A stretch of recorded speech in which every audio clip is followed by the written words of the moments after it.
Good morning, students. Hi, student. Hello. Hello, everyone. Today we are going to study lesson 2, the diamond necklace from 12th class. And the textbook name is The Voyage.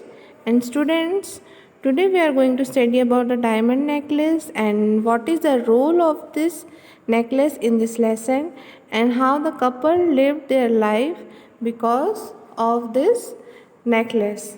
And this story is about the irony of the fate in the life of a woman who, in order to show her off as a lady, who borrows a diamond necklace.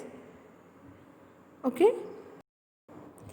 Now, as you know, the writer of this lesson is Guy de Maupassant, and he was a popular 19th century French writer, and he lived a short but eventful and productive life. He is one of the fathers of the modern short story. As a follower of the Flaubert, his short stories are characterized by their economy of style and their efficient, effortless denouement.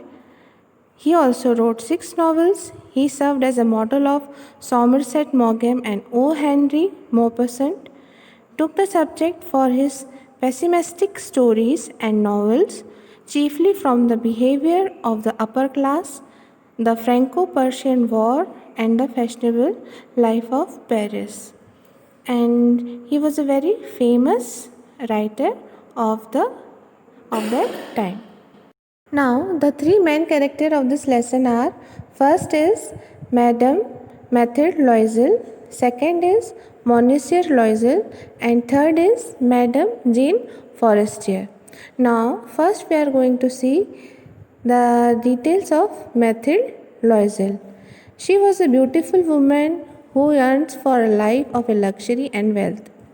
When she is invited to a fancy party, she borrows a necklace from her wealthy friend Madame Forestier because she refuses to go to the party without expensive jewels and a beautiful gown.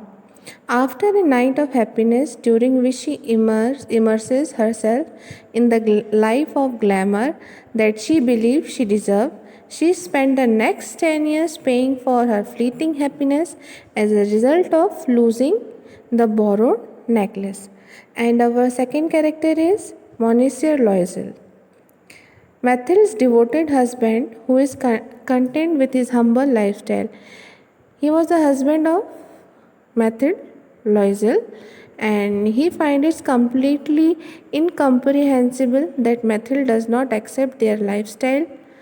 Nonetheless, he appears as a desire for glamour and fun because he wishes for her to be happy. And our third character is Madame Forestier. She was a friend of Mathilde and she was a wealthy friend. Every time Mathilde visits her, Mathilde is consumed with jealousy. We saw the three characters, now we'll see the story. Mathilde Loisel was a beautiful young lady. She was born in a middle class family. She was very ambitious. She thought that she had nothing to feel proud of it. It was not possible to marry a rich man, so she got married to a clerk. This clerk was serving in the Ministry of Public Instruction. Mathilde, being highly ambitious, was not happy because she could not lead a luxurious life. She had to wear simple clothes and had to live in a mediocre apartment with shabby walls and shabby furniture and curtain. She was jealous of her own schoolmates who were rich. She felt small and would weep after visiting them. One day, her husband brought her an invitation card. But she was not very happy because she had no good and beautiful clothes to wear on the occasion of this party. So, her husband arranged to buy a gown for her for 400 francs. He had saved this money to buy a gun for himself, but instead of buying that gun, he gave to her wife. As the date of the party came near, she looked sad again. It was because she had no jewelry befitting the occasion. She thought that she would be considered a poor lady in the party. Her husband advised her to borrow some ornament from her rich friend, Madame Forestier. Poor Loisel liked the suggestion. Next day, she went to her friend's house and borrowed a diamond necklace. She attended the ball with her husband and was paying attention to her. She was the prettiest of all the women present there. All the men were fascinated with her charm. They wanted to be introduced to her. All the officials of the ministry expressed their desire to dance with her. Even the minister took notice of her. She was intoxicated by pleasure. She was greatly excited and happy. She danced with passion and she forgot everything in the victory of her beauty and felt elated over her success. She danced and danced in the hall till about 4 o'clock in the morning. When she had finished, her husband threw the modest shawl he had brought for her. After reaching home, she stood before the mirror. She wanted to see herself once more in all her glory. However, she was shocked to see that there was no necklace around her neck, and then cried in dismay. Mathilde informed her husband that she had lost the necklace. Her husband was bewildered. They looked for the necklace everywhere, but all in vain. Mr. Loisel went out to search it on the way. She was waiting in her ball dress. She had no more strength left to go to bed. Her husband returned at 7 o'clock, but he could not find the necklace anywhere. On the advice of her husband, Mathilde wrote a letter to her friend Madame Forestier saying that the clasp of the necklace was broken, so it had been sent for repairs. In this way, they got some time to buy another diamond necklace. After going from one shop to another, at last they found a necklace similar to the lost one. The shopkeeper demanded 40,000 francs as its price. The bargain finally was settled for 36,000 francs. Mathilde's husband had only 18,000 francs with him. He borrowed the remaining 18,000 francs on high rate of interest. They bought the necklace and sent it to Madame Forestier. She did not care to see it. They have managed anyhow to buy the necklace for her friend Madame Forestier, but she did not bother to see. Now a life of hardship began for Mathilde and her husband. They had to pay off the debt of 18,000 francs. For this, they had to shift to a very cheap room. They removed the servant. Now Mathilde did the household work herself. She fetched water, washed the floor of the house, washed utensils and dirty clothes all by herself. She did shopping by herself. Her husband worked in the evening and late at night to pay back 18,000 francs. They had paid the entire amount at the end of the 10th year, but Mathilde had to pay a heavy price for it. She looked like an ordinary woman. She looked old now. She was tough. She was now a tough and a rough woman. Now a life of hardship began for Mathilde and her husband. As you know, one Sunday, Mathilde went out to take a walk. She saw Madame Forestier there and went up to her. Madame Forestier was surprised to see her so much changed. Mathilde told her that she had to lead a very tough life and it was because of her. Madame Forestier was very puzzled to hear it. Then Mathilde explained to her how she had lost her diamond necklace and had to buy another for 36,000 francs to replace it. It had taken them 10 years to pay for it. Madame Forestier was moved to hear Mathilde's tragic story. And she revealed to Mathilde that her necklace was worth only 500 francs and the diamonds were artificial and not real. So, this is the end of the story. अभी तक अपन ने story English में सुनी, अब इसका Hindi translation. Mathilde लॉइजल एक बहुत सुंदर आकर्षक नवयुवती थी। वह एक मध्यम वर्गीय परिवार में पैदा हुई थी और वो बहुत ही महत्वाकांक्षी थी और वो सोचती थी कि उसके पास ऐसा कुछ नहीं है जिस पर वो घमंड कर सके। उसके लिए ये संभव नहीं था कि वह किसी अमीर या प्रसिद्ध व्यक्ति से शादी करे। इस प्रकार उसका विवाह एक क्लर्क से हो गया जो कि एक मिनिस्ट्री ऑफ पब्लिक इंस्ट्रक्शन में काम करता था। वो बहुत ही महत्वाकांक्षी होने के कारण खुश नहीं रह पाती थी और उसका जीवन लग्जरी में नहीं व्यतीत हो सका, मतलब विलासी जीवन व्यतीत नहीं हो सका।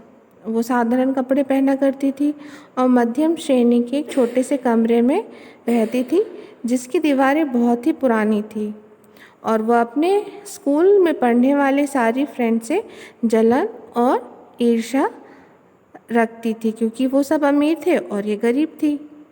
एक दिन उसके हस्बैंड ने उसके लिए एक इनविटेशन लाया, लेकिन वो खुश नहीं थी उस इनविटेशन को देख के क्योंकि उसके पास कुछ अच्छे कपड़े नहीं थे उस ओकेजन या अवसर पे पहनने के लिए। इसके लिए उसके पति ने क्या किया, 400 फ्रैंक्स का एक गाउन खरीदने के लिए उसको पैसे दिए जो कि उसके हस्बैंड ने अपने लिए बंदूक खरीदने के लिए बचाए थे। जैसे जैसे दावत की डेट पास आ रही थी फिर उदास होने लगी। क्यों उदास होने लगी? क्योंकि उसको पता था कि उसको उस पार्टी पे पहनने के लायक उसके पास ज्वेलरी या आभूषण नहीं थे। वो सोचती थी कि वो सबसे गरीब महिला दिखेगी वहाँ पे। उसके पति ने उसे सलाह दी कि वह अपनी अमीर सहेली मैडम फॉस्टर से कुछ आभूषण या कुछ ज्वेलरी उधार में ले ले। बेचारी लॉइजल के पास और कोई ऑप्शन तो था नहीं, तो उसने क्या किया, उसको ये सुझाव बड़ा पसंद आया। नेक्स्ट डे, अगले दिन वह अपनी सहेली के घर गई और उसने हीरे का हार उधार ले लिया। जब उसने अपने पति के साथ उस डांस हॉल में गई तो सारे लोग उसकी तरफ देख रहे थे। जितने भी वहाँ महिलाएं या लेडीज़ वहाँ पे मौजूद थी उन सबसे सुंदर यही दिखाई दे रही थी। सारे व्यक्ति उसकी सुंदरता पे मोहित थे। वे सभी उससे परिचित होना चाहते थे, सब मिलना चाहते थे उससे। यहाँ तक कि जो बड़े मंत्रालय के अधिकारी थे वो उसके साथ डांस करने की इच्छा जाहिर कर रहे थे। वो बहुत खुश हो गई और वो और अच्छे से डांस करने लगी और वह अपनी सुंदरता की विजय में सब कुछ भूल गई। वह अपनी सफलता पर काफ़ी उत्साहित और उल्लासित थी। वह सुबह 4 बजे तक उस हॉल में थी और तब वहाँ से निकली जब उसके पति ने उस पर शॉल डाल दिया कि अब घर चलते हैं। घर पहुँचने के बाद वो शीशे के सामने खड़ी हो गई और स्वयं को फिर से एक बार बड़े घमंड के तौर पर देखने लगी, परंतु उसने क्या देखा कि उसके गले में हार था ही नहीं और वो जल्दी से निराशा में ज़ोर से चिल्लाई। मैथिल्ड ने अपने पति को बताया कि उससे वो हीरे का हार खो गया है। उसका पति भयभीत हो गया। उन लोगों ने हार को हर जगह खोजा, लेकिन सब बेकार, कहीं पे भी नहीं मिला। फिर मिस्टर लॉइजल रात में ही हार को ढूंढने के लिए बाहर निकले, रास्ते पर निकले पर भी उसको वो हार नहीं मिला और वो जो वाइफ थी, जो मैथिल्ड थी, वो वही ड्रेस में उसके वेट करने लगी और वह सोने जाने के लिए भी साहस नहीं कर पा रही थी। फिर उसके पति लगभग 7 बजे वापस आया, किंतु उन्हें वो हार नहीं मिल पाया। अपनी पति की सलाह पर मैथिल्ड ने अपनी सहेली को एक पत्र लिखा कि हार का हुक टूट गया है, इसलिए उसे मरम्मत के लिए भेज दिया गया है, इसलिए मैं कुछ दिनों बाद आपको वो हार लौटा सकूंगी। इस प्रकार उन्हें दूसरे हीरे का हार खरीदने का समय मिल गया। उन्होंने हर एक दुकान से दूसरी दुकान पर वो हार ढूंढे कि उस जैसा हार मिल जाए ताकि उनको वापस कर सके। दुकानदार ने आखिरकार में उन्हें एक दुकान मिली, वहाँ पे उसकी कीमत उनको 40,000 फ्रैंक में तय हुई, मतलब उस दुकान वाले ने बताया। फिर आखिर में सौदा तय हुआ 36,000 में। मैथिल के पति के पास 18,000 फ्रैंक थे और उन्होंने बाकी बचे 18,000 फ्रैंक क्या किया, इंटरेस्ट पे लिया और हीरे का हार उसने मैम फॉरेस्टर को लेके भेज दिया। उसने उसे देखने की परवाह भी नहीं की, उसने परवाह ही नहीं करी क्योंकि उसको तो पता था वो हार का क्या वैल्यू है। पर बेचारे उन लोगों ने मेहनत करके उसको 40,000 फ्रैंक का हार दे दिया। अब मैथिल्ड और उसके पति के लिए कठिन की जीवन की शुरुआत हो गई। उन्होंने 18,000 फ्रैंक का कर्ज चुकाना था। इसके लिए उन्होंने एक सस्ते कमरे में जाना पड़ा, छोटे से घर में। वहाँ उन्होंने अपने नौकर हटा दिए और मैथिल्ड को ही सारा काम करना पड़ता था, पानी लाना, झाड़ू पोछा करना, बर्तन करना, कपड़े धोना, सभी काम वो खुद करती थी। यहाँ तक कि बाज़ार से सब्जी भाजी भी लाना है तो उसी को ही जाना पड़ता था। और जब उसके पति शाम को देर रात तक काम करके वापस लौटते, क्योंकि उन्हें डबल शिफ्ट करना पड़ रहा था, क्योंकि उन्हें 18,000 फ्रैंक चुकाने थे। उन्होंने 10वें वर्ष के अंत तक सारा कर्ज चुका दिया, लेकिन मैथिल्ड को इसके लिए काफ़ी बड़ी कीमत चुकानी पड़ी थी। वह एक सामान्य औरत लगने लगी थी और वो सुस्त बूढ़ी दिखने लगी थी। अब वो एक कठोर, कर्कश और हठी औरत बन गई थी। एक रविवार को मैथिल्ड सैर के लिए बाहर निकली। उसने मैम फॉरेस्टर को वहाँ देखा और उसके पास गई। मैम फॉरेस्टर उसमें आए बहुत बड़े बदलाव को देखकर बहुत आश्चर्यचकित हुई। मैथिल्ड ने बताया कि वह बहुत कठिन जीवन व्यतीत कर रही थी और ये सब उसके कारण कौन हो, उसका कारण सब आप हो। मैम फॉरेस्टर सुनकर बड़ी अचंभित हुई। तब मैथिल्ड ने उसे विस्तार पूर्वक बताया कि किस प्रकार उसका हीरे का हार खो गया था। उसने उसके स्थान पर 36,000 फ्रैंक का एक नया हार खरीदा और इस कर्ज को चुकाने में उसे 10 वर्ष लग गए। मैम फॉरेस्टर उसकी दुख भरी कहानी के उसको भी दुख हुआ। उसने मैथिल्ड को बताया कि उसका हार मात्र 500 फ्रैंक का था और उसमें लगे हीरे बनावटी थे, ना कि असली थे। ये सब सुन के दोनों को बड़ा आश्चर्य हुआ कि जिस चीज़ के लिए उन्होंने मेहनत करी, इतना कठिन 10 साल निकाल दिए, उस हार की कीमत सिर्फ 500 रुपये ही थी।